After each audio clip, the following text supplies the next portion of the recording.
não é um trabalho científico.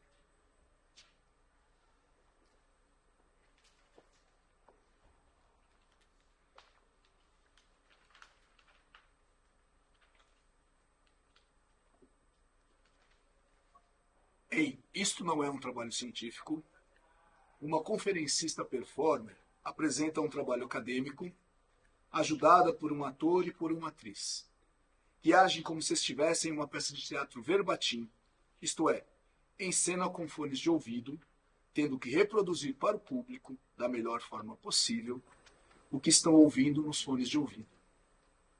A obra traça um paralelo entre as ditaduras militares argentina e brasileira, além de trazer o debate para a contemporaneidade, através do teatro de Lola Arias e de depoimentos colhidos pela conferencista performer, serão lidos trechos dos 3 atos da peça. Personagens: conferencista performer Cíntia Alves, ator Edson Calheiros, atriz Eliane Weinfurt. Primeiro ato. Este trabalho pretende investigar uma noção de dramaturgia em um campo ampliado ou expandido das artes da cena, por meio do processo criativo da artista argentina Lola Arias, especialmente nas obras Mi Vida Después e Minefield. Se este trabalho fosse uma conferência performance, Ou uma palestra performance, ou uma palestra performática, ou uma palestra performativa, este trabalho seria mais ou menos assim. Lola Arias nasceu na Buenos Aires em 1976. Atualmente, ela se define como escritora, diretora e performer. Os seus trabalhos transitam a fronteira entre arte e vida, se é que existe essa fronteira. Afinal, conforme Edgar Morin, literatura, poesia e cinema devem ser considerados não apenas, nem principalmente, objetos de análises gramaticais, sintáticas ou semióticas, mas também escolas da vida em seus múltiplos sentidos. Trata-se de uma conferência performance calcada em uma dissertação de mestrado, e na transcrição poética de uma peça de teatro verbatim. que não é uma peça de teatro verbatim. As obras Mi Vida Después, El Año en que Nací e Melancolia e Manifestaciones consistem em peças documentais ou performances. A autora já se referiu a elas das duas formas, que integram uma trilogia e partem de uma mesma ideia, qual seja, filhos reconstruindo a vida dos pais com fotos, filmes, cartas e recordações. Trata-se, como bem assinalou Daniele Ávila Ismal, de um teatro que flerta com o documentário ou com a fala pessoal do performer. A conferência performance é uma tentativa de converter discurso em obra de arte. O teatro verbatim é uma técnica de teatro documentário que reproduz em cena as palavras exatas de pessoas reais sobre determinado tema ou evento. Para Silvia Fernandes, os teatros do real dizem respeito a manifestações teatrais ou performativas que variam de intervenções diretas na realidade a modos renovados de teatro documentário, bem como a proliferação de performances autobiográficas e a inclusão de não-atores em cena. De acordo com José Antônio Sanches, uma dramaturgia em campo expandido pode ocupar um espaço intermediário entre os fatores que compõem o fenômeno cênico. O teatro, lugar do espectador, atuação ou performance, lugar dos atores ou performers, e o drama, lugar da ação codificável ou não em um texto. Por enquanto, essas definições bastam. 2 atores, Ou duas atrizes ou um ator e uma atriz, entram em cena, com fones de ouvido, tendo que reproduzir para o público da melhor forma possível, o que estão ouvindo nos fones de ouvido. como se estivessem em uma peça de teatro verbatim. As dramaturgias de Mi Vida Después, El Año en que Nací e Melancolia e Manifestaciones foram escritas, reescritas e encenadas ao longo de vários anos, de modo que a sua publicação, em 2016, fixou o estado da vida dos atores naquele momento, permitindo, juntamente com os vídeos das apresentações, registrar e analisar o processo criativo até então. Sobre os atores, Lola Arias eventualmente se refere a eles como personagens, borrando ainda mais a fronteira, outra que talvez não exista, entre o teatro e a performance. Segundo Patrice Pavie, o performer é aquele que fala e age em seu próprio nome, enquanto artista e pessoa, e como tal, se dirige ao público, ao passo que o ator representa sua personagem e finge não saber que é apenas um ator de teatro. Para Erika Fischlid, quaisquer que sejam os lugares e os momentos nos quais o teatro acontece, ele sempre se caracteriza por uma tensão entre realidade e ficção, entre o real e o fictício, pois é sempre em espaços reais, e em tempo real, que se passam as representações, e são sempre corpos reais que se deslocam nesses espaços reais. Por enquanto, essas definições também bastam. Aqui, neste trabalho, o texto se estrutura sem a designação de falas, e as suas partes podem ser distribuídas de acordo com a proposta cênica. E chega de rubricas. Nessas 3 obras irmãs, Lola Arias consegue que se reconstruam os anos 70 na Argentina e no Chile, como documento político, crônica social e diário íntimo. A artista argentina lança mão de um método que problematiza o relato coral da história em obras que transformam a biografia dos seus atores. E, ao mesmo tempo, o mundo que se documenta. Conforme Denise Cobello, os testemunhos dos filhos sobre os pais nessas obras são uma ferramenta discursiva palimpsêstica que armazena e recria a memória para produzir experiência e saber. Palimpsesto Nos melhores dicionários, é o papiro ou pergaminho cujo texto primitivo foi raspado para dar lugar a outro. Isso não é uma peça de teatro verbatim, Apesar de nós estarmos com fones de ouvido. repetindo o que ouvimos nos fones de ouvido. Isto não é uma peça de teatro verbatim. Não é verbatim de tribunal, Não é verbatim de Facebook. não é um poema dramático, Não é prosa poética. não é um poema em prosa. Você não pode empilhar palavras e chamar isso de poesia. As 3 dramaturgias de Lola Arias sobre a ditadura trazem consigo uma processualidade da experiência, assim como o entrelaçamento entre performance e representação. Talvez seja possível afirmar que Lola Arias não se limita a falar sobre a experiência, mas através da experiência, porque é imbuída da experiência. Conforme Jorge La Roça Bondia, experiência é o que nos passa, o que nos acontece, o que nos toca. Não o que se passa, não o que acontece, não o que toca. Nesse sentido, Lola Arias, documentando e criticando ao mesmo tempo, não é simplesmente uma autora, mas uma espécie de canal ou uma catalisadora. Explicar a metáfora é como explicar a piada. Mas 7 em cada 10 brasileiros ou não viveram a ditadura militar, ou eram muito jovens para fixar na memória ou na experiência o que foi aquele momento. Entre 2002 e 2009, Vivi Telas conduziu o ciclo Biodrama no Teatro Sarmiento, pertencente ao Complexo Teatral de Buenos Aires, priorizando na sua curadoria a encenação de biografias de pessoas vivas. Segundo a própria Vivi Telas, o biodrama tem a ver com o que se pode chamar de o retorno do real no campo da representação. Isso é, após anos de simulacros e simulações, o que volta, em parte como oposição, em parte como reverso, é a ideia de que ainda há experiência e de que a arte deve inventar uma forma de entrar em relação com ela. Os biodramas escritos por Vivi Telas repousam sobre memórias da vida cotidiana, em linha, ou não, com a noção de micro-história.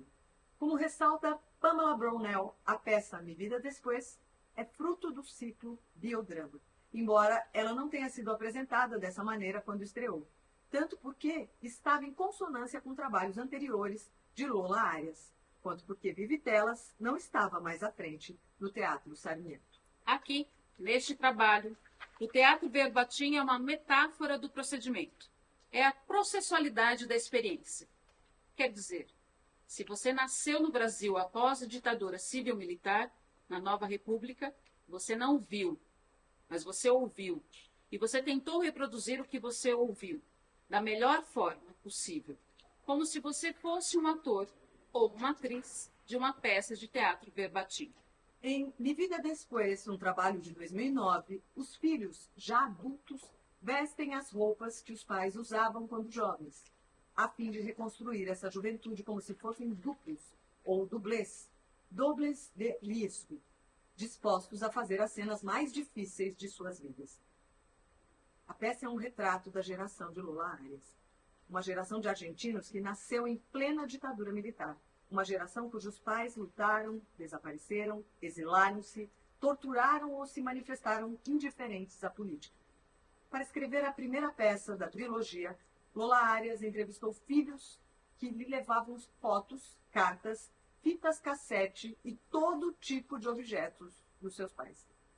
Segundo Arias, os filhos acreditam que saber tudo sobre os pais, até que, em algum momento, eles os percebem como completos desconhecidos. E é nesse instante de perplexidade que os filhos começam a escrever a história dos pais. Ainda segundo Arias, ao longo dos ensaios, as histórias foram convertendo-se em material literário e os atores foram tomando distância, até que puderam ver as suas próprias vidas como se fossem alheias. Quer dizer, ou nós estamos repetindo o que estamos ouvindo, ou estamos inventando o que estamos falando. Quer dizer, nós estamos fazendo metanarrativas, nós estamos fazendo narrativas de narrativas, nós estamos interpretando narrativas de uma forma narrativa. Pula essa página, a próxima, pula a próxima, pula a próxima página, a próxima, aqui. Em janeiro de 2011, quando se encenou Mi Vida Después, em Santiago, Lola Arias ministrou uma oficina para jovens chilenos voltada à reconstrução de histórias familiares durante a ditadura. Arias afirma que a princípio não pretendia escrever outra peça, mas, convencida de que o material merecia ser levado à cena, estreou El Año en que Nací em 2012. Vários procedimentos cênicos de Mi Vida Después foram utilizados como o cruzamento da história pessoal com a história dos pais, a análise de documentos privados e históricos, ou a reconstrução de episódios das vidas dos pais em que os filhos ocupam os seus lugares.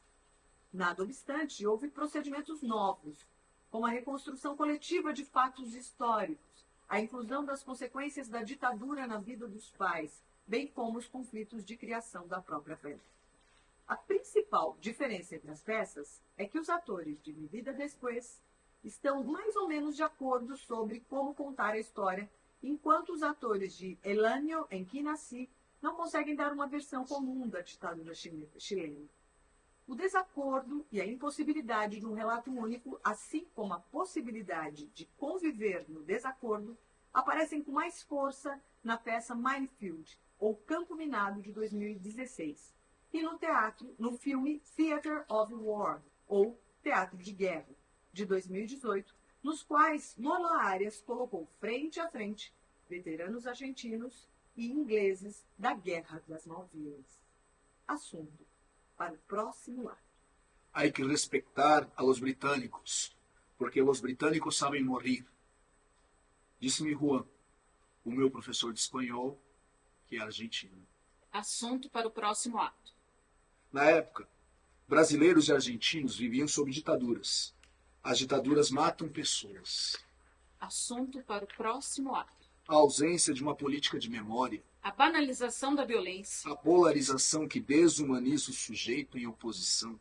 A ausência de uma política de memória. 1 em cada 5 eleitores brasileiros considera o uso da violência justificado. Se o adversário vencer a eleição. Revela a pesquisa de 2022. A terceira peça da trilogia Melancolia e Manifestações também é uma história geracional. É a história da mãe de Lola Arias, uma professora de literatura que cai em depressão no ano de 1976, o ano em que não só começou a ditadura militar, como também Arias nasceu. Experimentando os procedimentos cênicos, dessa vez nela mesma, Arias chegou ao Diário da Melancolia de uma Mãe, escrito pela filha. O texto foi gestado para ser lido como conferência performance durante um encontro de artistas e acadêmicos, mas estreou como peça já em 2012. Arias quis trabalhar com a mãe, que se recusou. Depois testou uma atriz que não representaria a mãe, mas seria um duplo dela. Então experimentou jovens atores, que fariam as pessoas da vida da mãe, bem como atrizes infantis e adultas que fariam a própria Lola Arias. Finalmente decidiu ela mesma narrar a história da sua mãe e reconstruir as imagens do texto com um grupo de atores de mais de 60 anos. Na estreia, perguntaram à mãe de Lola Arias o que ela achou do espetáculo. Essa que está em la obra no soy yo. Essa es la madre de mi hija. A minha mãe tem problemas de memória. E não se lembra muito bem da ditadura militar. Eu morava em um pensionato de freiras. E lá também morava uma policial federal. A gente tinha medo dela. Eu li que esquecer também é uma forma de lembrar, porque quando você esquece, você abre espaço para a lembrança. Saudades do presidente Figueiredo e do seu ministro da Justiça, Ibrahim Abiaque. Quem escreveu isso no Twitter, ou melhor, no Facebook, viveu a ditadura militar e não tem problemas de memória. O que você se esqueceu de esquecer? O que você se esqueceu de lembrar? O que você se lembrou de esquecer? O que você se lembrou de lembrar? Interrogação.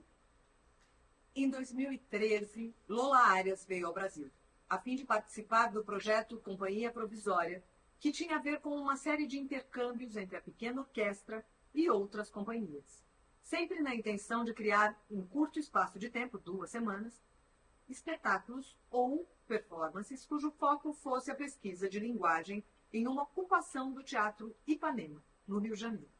O projeto resgatava uma prática dos fundadores do Teatro Ipanema, Rubens Correia e Ivan de Albuquerque, qual seja a produção de um espetáculo inédito, idealizado e produzido pelo próprio teatro. O segundo dos intercâmbios do projeto se chama Hoje é Ontem também. E foi nele que Lola Arias encarregou-se da dramaturgia e dirigiu integrantes da pequena orquestra, da Cia das Inutilezas e da Cia Dani Lima, todos debruçados sobre o conceito político e social do Rio de Janeiro, enquanto estava sendo montado um dos espetáculos mais marcantes do Teatro Ipanema. Hoje é Dia de Rock, de José Vicente, em 1971. Era uma vez na Argentina, no Chile e no Brasil. Sobretudo no Brasil. Guardadas, por óbvio, as devidas proporções, inclusive para não se fazer um paralelismo irresponsável. Era uma vez uma geração inteira, vivendo uma disputa tuiteira, como se estivesse em uma peça de teatro verbatim. Eu gostei do que você falou aqui. Foi a primeira vez que eu falei em voz alta. Esses diálogos, às vezes, são importantes para o dispositivo. Nesse Work in Progress, a partir de entrevistas com atores da montagem original, técnicos, críticos, a bilheteira do teatro e o próprio público, a ideia não era remontar, e sim entender as condições em que a peça Hoje é Dia de Rock foi montada durante a ditadura militar. Isso é, fazer uma reconstrução crítica da história, como na trilogia Mi Vida Después, e a relacionar com o Brasil de 2013. A dramaturgia, costurada mediante depoimentos de pessoas de diferentes camadas sociais e com distintas visões sobre o passado militar, contradição que move Arias nesse e em outros trabalhos, dá voz tanto a quem via no Teatro Ipanema algo de revolucionário, quanto a quem o achava alienado. O Brasil não perde uma oportunidade de perder uma oportunidade. Roberto Campos. O Brasil tem um enorme passado pela frente. Milor Fernandes. Ainda somos os mesmos e vivemos como os nossos pais. Elis Regina. Belchior. Elis Regina. Em resumo, os atores de Hoje e Ontem também, Hoje é Ontem também, destacam o primeiro elenco da encenação de Hoje é Dia de Rock, constatando o falecimento da grande maioria. Propõe expressões para os entrevistados, cujas vozes são acionadas em off, que assistiram diversas vezes ao espetáculo histórico. Reproduzem conversas com familiares sobre o tumultuado contexto político brasileiro de 1971 e abrem espaço para o depoimento do ator Alexandre Lambert, que participou da montagem original. O que lembro, tenho. Guimarães Rosa. Essa frase é epígrafe do trabalho. Tudo que é ruim de passar é bom de contar. Essa também. E tudo que é bom de passar é ruim de contar. Ariano Suassuna. A arte sempre se importou mais com a política do que a política com a arte. Se existe uma quimera, é a esperança de contribuir com o debate. Depois dos 70 anos, a gente vira arquivo. Meu filho, isso que você escreveu só faz sentido na minha cabeça. Então, como obra de arte, falhou. Segundo ato. Este trabalho, reitere-se, pretende investigar uma noção de dramaturgia em um campo ampliado ou expandido das artes da cena, por meio do processo criativo da artista argentina Lola Arias, especialmente nas obras Mi Vida Después e Minefield. Se este trabalho fosse uma conferência performance, Em que uma conferencista performer ajudada por 2 atores, ou 2 atrizes ou um ator e uma atriz, fala para o público a partir de fotos e vídeos. este trabalho seria mais ou menos assim. Assim como as peças da trilogia Mi Vida Después, a peça Minefield, ou Campo Minado, inclusive pelo que se vê na sua desmontagem no documentário Theatre of War, ou Teatro de Guerra, pode ser muito mais bem compreendida através de conceitos como dramaturgia em campo expandido e teatros do real. A peça é de 2016 e o documentário de 2018. A peça reúne 6 não-atores, ex-combatentes da Guerra das Malvinas, conflito armado de 1982, ocorrido entre Argentina e Reino Unido pelo controle da região, para investigar as memórias deles. O título Minefield, ou Campo Minado, é justamente uma metáfora para o terreno traiçoeiro da memória. É outro passado recente e presente que a minha geração não viu.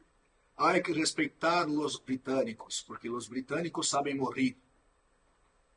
Disse Juan, o meu professor de espanhol, que é argentino. Agora sim.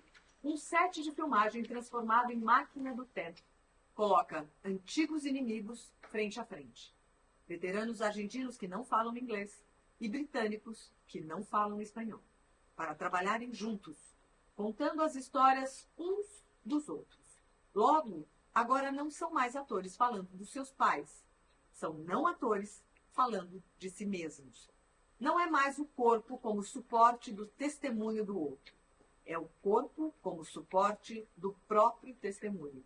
A dramaturgia analisa as marcas deixadas pelo conflito, a relação entre a experiência e a ficção, bem como as formas de representação da memória.